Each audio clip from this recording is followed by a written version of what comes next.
예, 시황의 해설자들 가기 전에 지수 한번 보겠습니다. 코스피는 2495. 네.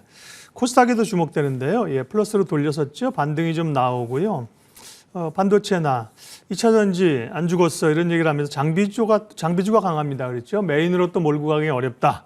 그러면서 조금 가벼운 쪽으로 가는데요. 자, 시장에 대한 반등이 와도 고민은 계속된다고 말씀드렸습니다. 시장에 대한 고민들. 오늘은 메리츠증권 광화문 금융센터 신영목 이사님과 함께 얘기하겠습니다. 이사님 어서 오십시오. 안녕하세요. 오늘 주제는요. 간밤에 이제 미국의 그 대형 기술주들 실적을 다 조마조마 보고 있었는데요. 그 전에 또 은행에 대한 우려가 나오면서 은행주 실적 쇼크라고 해서 주가 급락하고 다행히 빅테크들이 이제 시간에서 돌렸는데요. 이게 좀 은행발 위기가 공포가 또 다시 좀 불거질 수 있다. 조금 빌미인 것도 같고 또 좀 그렇습니다. 시장 영향 어떻게 보세요? 사실 저는 개인적인 견해로 말씀드리면 네. 우리나라 시장은 약간 이제 디커플링으로 지금 진입이 됐다고 보고 네. 있습니다. 물론 이제 사실 최근에 지난주부터 주가 흐름을 보면 약간 그 글로벌 증시와 완전 다른 지금 흐름으로 가고 있거든요. 그래서 정말 다른 흐름이라면 연초에 우리 시장이 글로벌 증시와 달리 굉장히 강했었잖아요. 네네. 근데 또 최근 한 일주일의 흐름들은 그와 달리 반대 약하다. 상황이 온 네, 거죠. 반대 예. 상황이다. 그러니까 좀 상반기를 규정지어서 말씀드리면 네. 올해 상반기 장은 디커플링이다. 물론 5월과 6월 장이 남아있긴 하지만 네. 1분기까지는 아시겠지만 코스닥 같은 경우에는 전 세계 글로벌 증시에서 그렇죠. 가장 높은 상승률을 보여줬었고요. 근데 4월 들어서는 특히 이제 4월 들어서 여전히 좋은 흐름이 유지됐었는데 지금 코스닥 지수 보시면 아시겠지만 지난주부터 이상한 그런 기운이 감지됐다는 거죠. 지금 고점 대비했을 때 우리 코스닥 지수는 거의 한 10% 정도 빠졌거든요. 그렇죠. 이 정도면 사실은 지금 은행 저 앞단에서 올라올 때도 은행에 대한 어떤 이슈가 있었던 구간이에요. 근데 그런 것까지 다 이겨내고 올라온 구간인데 최근 조정을 봤을 때는 물론 이 은행발 어떤 위기가 다시 또 재점화된다고 하면은 수급적으로 굉장히 불안한 상태에서 더 안 좋은 그런 이슈가 될 수는 있겠지만 사실 우리는 개별적인 이슈가 좀 더 우리나라 장에서는 지금 이 증시의 흐름을 좌우하고 있다고 보고 있습니다. 네.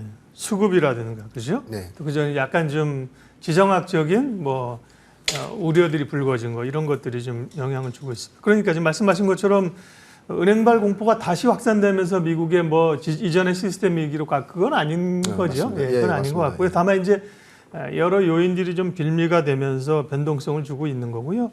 특별히 국내에는 외환 시장에 좀 어려움 이게 계속됩니다. 지금 환율 보이시면요.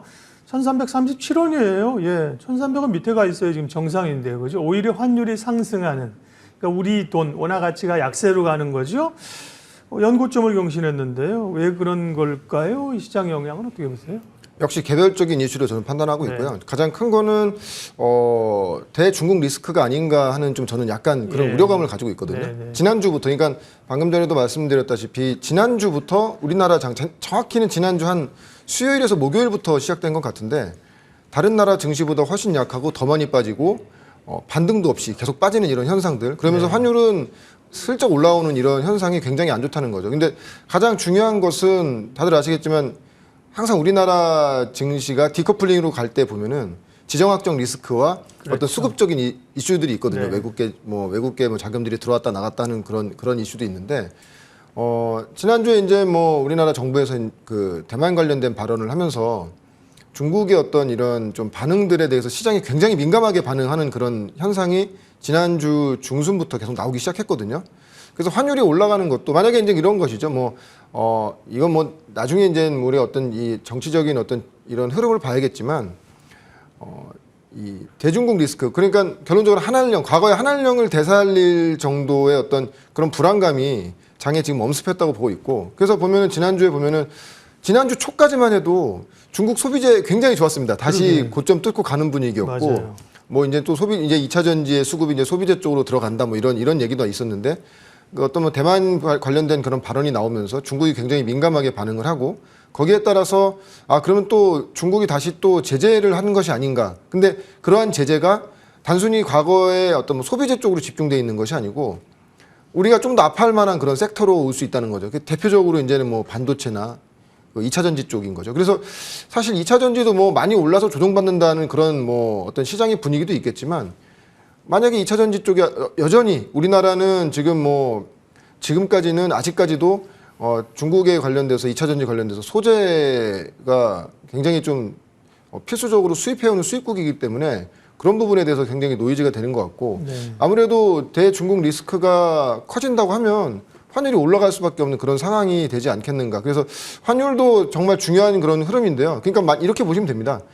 만약에 또 글로벌 증시 이번에 이제 뭐 어제 미국 장이 뭐 은행발 이슈 때문에 조정을 많이 받았지만 물론 이제 오늘 마이크로소프트가 실적이 굉장히 잘 나오면서 일단 뭐 선물은 그래도 올라가는 흐름인데 매크로한 흐름으로 봤을 때 글로벌 어떤 증시가 좀 안정을 찾는 국면인데 우리나라 환율이 여전히 그 빠지지 않고 계속 올라간다. 환율이 약세가 계속 이어진다 하면은 그건 역시나 시장에서 보는 시각은 대중국 리스크를 굉장히 민감하게 보고 있는다고 보고 있고 예. 지금 이제 대통령이 지금 방미 중이지 않습니까?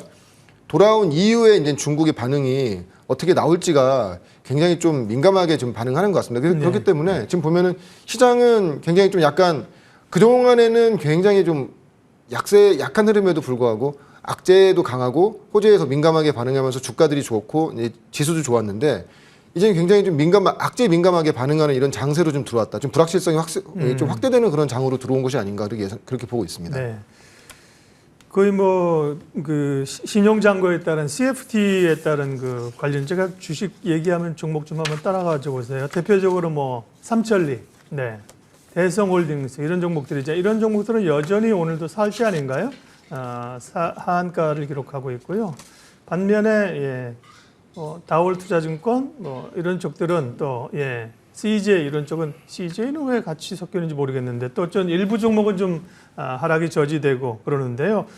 이런 단기적인 수급에 따른 그 불안 요인 오늘 어쨌든 장에 대한 답답하기 때문에 질문을 좀 많이 드리는데요. 이런 수급 불안은 언제쯤 해소될까? 그 다음에 또 실적 시즌을 지나면서 어제 현대차 실적은 좋았고 오늘 또 실적 발표 관련해서는 좀 눈여겨볼 만한 이야기 이거 두 개를 좀 묶어서 얘기해 주시죠. 가장 서두에도 말씀드렸지만 네. 우리나라가 디커플링이 나올 때가 네.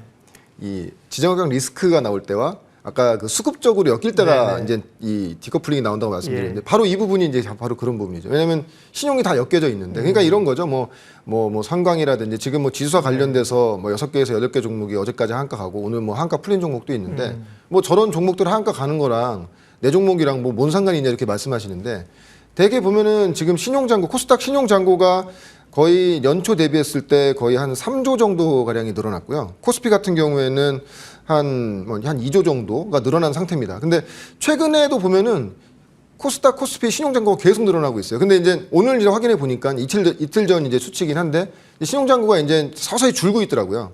그러니까 이제 막 신용잔고가 줄고 있는 구간이기 때문에 항상 보면 신용잔고가 어느 정도 빠지는 구간 보면은 그것이 추세적으로 이어지기 때문에 그러니까 지금 최근에 많이 빠지고 있는 종목들 그 신용잔고가 막 한 10%에서 12%까지도 되는 그런 종목들이 있는데 그런 종목의 어떤 담보를 메꾸기 위해서는 뭐 현금을 다시 넣던지 아니면 다른 종목을 팔아서 이제는 그 담보를 메꿔야 되는 그런 현상이 생기다 보니까 그 해당 종목을 아니고 다른 종목을 들고 있는 섹터도 영향을 받는다는 것이죠. 그래서 2차 전지 쪽이라든지 그동안에 많이 올랐던 종목 우리가 이제 그렇게 되다 보면은 빠진 종목을 팔기보다는 오른 종목이나 덜 빠진 종목을 팔게 돼 있거든요.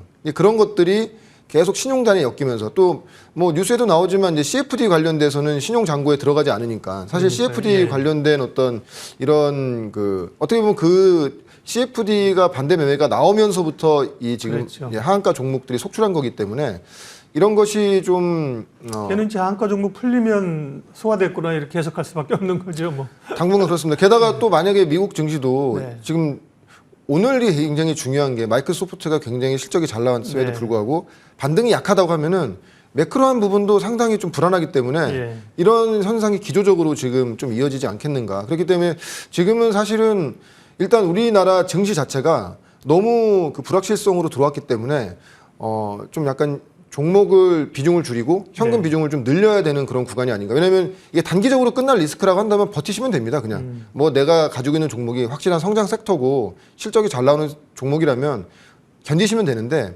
만약에 이것이 기조적으로 이게 뭐 1, 2주 사이에 끝나는 것이 아니고 만약에 뭐 이 2, 4분기까지 이런 흐름이 유지된다고 하면은 상당히 힘든 흐름이 나올 수가 있기 때문에 그러기 위해서는 우리가 좀 현금 비중을 좀 늘려야 된다.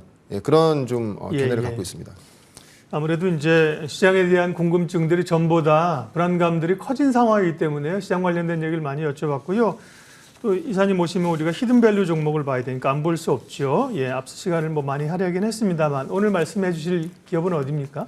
예, 파인엠텍입니다. 네. 예, 과거 이제 파인테크닉스고요. 이제 분사를 했죠. 인적 분할을 예. 해가지고 분사를 됐고, 예전에 이제 제가 KH바텍 한번 소개시켜 드린 적이 있습니다. KH바텍과 파인엠텍을 이렇게 똑같이 생각하시는 분들이 많은데, 파인엠텍과 KH바텍은 결론적으로는 폴더블 시장의 최대 수혜가 되는, KH바텍 같은 경우에는 그 힌지의 외장 힌지 겉부분에 둘러싸는 그런 네. 힌지 부분이고요. 그리고 파인엠텍 같은 경우에는 경첩이라고 하죠. 내부에 들어가는 힌지입니다. 이게 경첩이라고 하는데, 그래서 역시나 파인엠텍도 전체 매출에서 폴더블에 차지하는 비중이 한 75% 정도가 되고, 특히 이제 파인엠텍 같은 경우에는 최근에 이제 분할 상장 이후에 주가가 많이 빠졌던 가장 큰 이유가 뭐냐면 삼성전자의 어떤 뭐 정책적인 부분인데, 이 시장이 확대되는 어떤 산업 같은 경우에는 처음에는 단독 벤더를 줬다가 네. 시장이 확대되면 이제 벤더를 수를 늘리죠. 그래서 이제 이원화되는 부분에 대해서 굉장히 시장이 우려감이 있어서 주가가 이제 발주 그동안 입장에서는 뭐 너무 이제 쏠리면 안 되니까 리스크를 이제 분산하는 게 맞는데 그죠? 맞습니다. 근데 사실 파인엠텍처럼 지금까지 삼성전자가 폴더블, 이전까지는 삼성전자의 모든 폴더블 그 내장 힌지를 다 파인엠텍이 만들었기 때문에 수율 자체라든지 대규모로 양산해낼 수 있는 것이 여전히 파인엠텍 말고는 없다. 네. 지금 뭐 화면 보시겠지만 이제 내장에 들어가는 이런 경첩 부분인데요. 뭐 여전히 뭐 폴더블 시장의 성장성은 22년도 대비했을 때 한 50% 정도 올해 성장이 예상되고, 특히 이제 파인엠텍 같은 경우에는 저는 확장성이 굉장히 좋다고 봅니다. 왜냐하면 KH바텍 같은 경우에는 삼성전자에 직납이 되기 때문에 삼성전자의 어떤 폴더블 기기의 어떤 성장과 더불어 매출과 영업이익이 늘어날 수가 있지만 그 외에 확장성은 없죠. 물론 이제 뭐 그 외에 뭐 어떤 중국 업체를 발굴한다면은 중국 업체나 해외 업체를 발굴한다면 성장이 나올 수는 있겠지만 여전히 삼성전자에만 이제 들어가 있는 상태이기 때문에 그 부분이 이제 하나의 약간 단점이라 할 수가 있는데, 파인엠텍 같은 경우에는 삼성 SDC 향으로 들어갑니다. 삼성 디스플레이 향으로 이 힌지 경첩이 들어가기 때문에 확장성이 넓죠. 왜냐하면은 중국으로도 그러면 삼성 SDC를 통해서 그 폴더블 이 경첩 부분이 나갈 수가 있거든요. 그래서 실제로 올해 뭐 전체 매출의 한 10% 정도에서 20% 정도가 중국향으로 매출이 발생되는 것이고, 지금 뭐 보시면 아시겠지만 글로벌 폴더블 시장은 여전히 그 상승 국면. 왜냐면은 결론적으로 지금 애플의 독주를 스마트폰으로 막아낼 수 있는 회사는 없습니다. 뭐 가격으로도 안 되고 뭐 어떤 뭐 고가 전략으로도 안 되고, 네. 왜냐면 이미지 자체가 이제 고급 제품의 이미지가 돼 있기 때문에, 그렇다고 하면은 삼성전자라든지 뭐 중국의 샤오미, 오포, 비보 같은 경우에도 디바이스의 변화를 줄 수밖에 없거든요. 폼팩터 변화를 줄 맞습니다. 그거 말고는 없습니다. 지금 예. 그런데 그렇기 때문에 중국의 어떤 이 세트 업체도 폴더블 쪽으로 계속 확장을 지금 하고 있는 것이고, 근데 특히 삼성전자 같은 경우는 중국에서 제품이 나올수록 웃고 있다. 뭐 요 최근에 보니까 그런 뉴스가 나오더라고요. 왜냐하면 비교가 되니까. 예, 비교가 확실히 되니까 네. 비교 우위가 확실히 서버리니까 이렇게 되면 삼성전자는 하나의 그 이 스마트폰 시장에서 폼팩터 변화로 인해서 그 큰 수혜를 얻을 수 있는 하나의 어떤 딱 산업 섹터를 독차지하고 있는 것이기 때문에 예.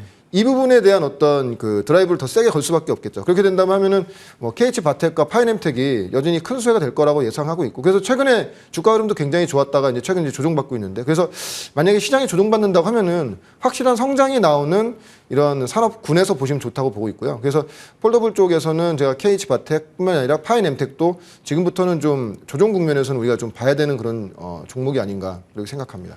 예, 가격은 파인엠텍은 지금 1,500원 수준이네요. 최근에 한 12,000원 올라갔다가 조금 단기 오버시팅을 좀 소화하고 있군요. 네. 어느 정도 보면 될까요? 목표가는 13,000원이고요. 손절가는 8,500원. 사실은 목표가는 개인적인 목표가는 더 높은데, 일단 시장 분위기상, 시장 분위기상으로는 일단 전고점 이상까지를 한번 보시면서 조정 국면부터는 좀 관심 있게 좀 편입을 하시는 것도 좋다고 생각합니다. 네.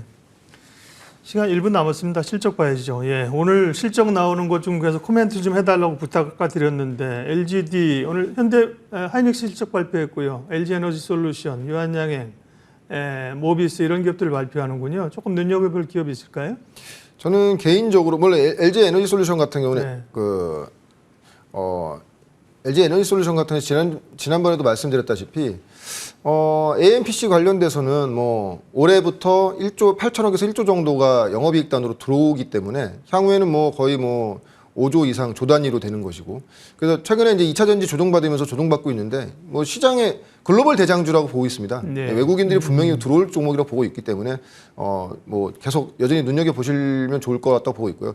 개별적으로는 유한장애 굉장히 좀 유심히 보고 있습니다. 왜냐면은 제약바이오 쪽에서는 뭐 많은 뭐 파이프라인이 갖고 있지만 네. 이제 제약바이오의 시장의 어떤 핵심적인 요소는 뭐냐면 정말 무슨 뭐 신약 파이프라인의 가치를 뭐 주가에 반영시키는 게 아니라 누가 정말 신약을 만들어서 시장에서 출시해서 돈을 버느냐가 가장 중요한 것이거든요. 근데 우리나라 제약바이오 산업 중에서 사실 이 유한양행이 지금 진행하고 있는 레이저 티닙이 가장 앞단에 있다고 네. 보고 있습니다. 왜냐하면 얀센에서도 가장 심혈을 기울여서 이 파이프라인을 진행하고 있기 때문에, 그래서 아마 약이 나오는 시기 이제 올해 말부터 내년까지 구간에서 이제 신약이 나오는 실제로 판매가 되는 이런 구간으로 진입되기 때문에, 그래서 최근에 제약바이오 좋을 때도 좀 유달리 좀 주가 흐름이 좋았어요. 그런 부분이 적용되는 거기 때문에 네. 유한양행은 좀 향후에도 올해 하반기부터 내년 상반기까지도 굉장히 눈여겨 보셔야 되는 그런 종목으로 보고 있습니다.